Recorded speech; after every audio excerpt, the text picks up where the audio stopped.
ડીસામાં food and drugs regulatory વિભાગે ખાદ્ય પદાર્થોમાં ભેળસેળ અટકાવવા માટે એક મોટી કાર્યવાહી હાથ ધરી છે, જેમાં 3 અલગ અલગ ડેરી ફાર્મ પર દરોડા પાડીને આશરે 8,28,000ની કિંમતનો 1,444 કિલો શંકાસ્પદ ઘીનો જથ્થો જપ્ત કરવામાં આવ્યો છે.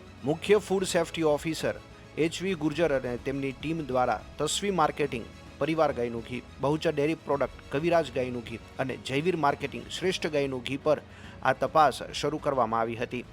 તપાસ દરમિયાન જાણવા મળ્યું છે કે આ પેઢીઓ ફૂડ સેફ્ટી એક્ટ હેઠળના જરૂરી લાયસન્સ વગર ગેરકાયદે રીતે ચાલી રહી હતી.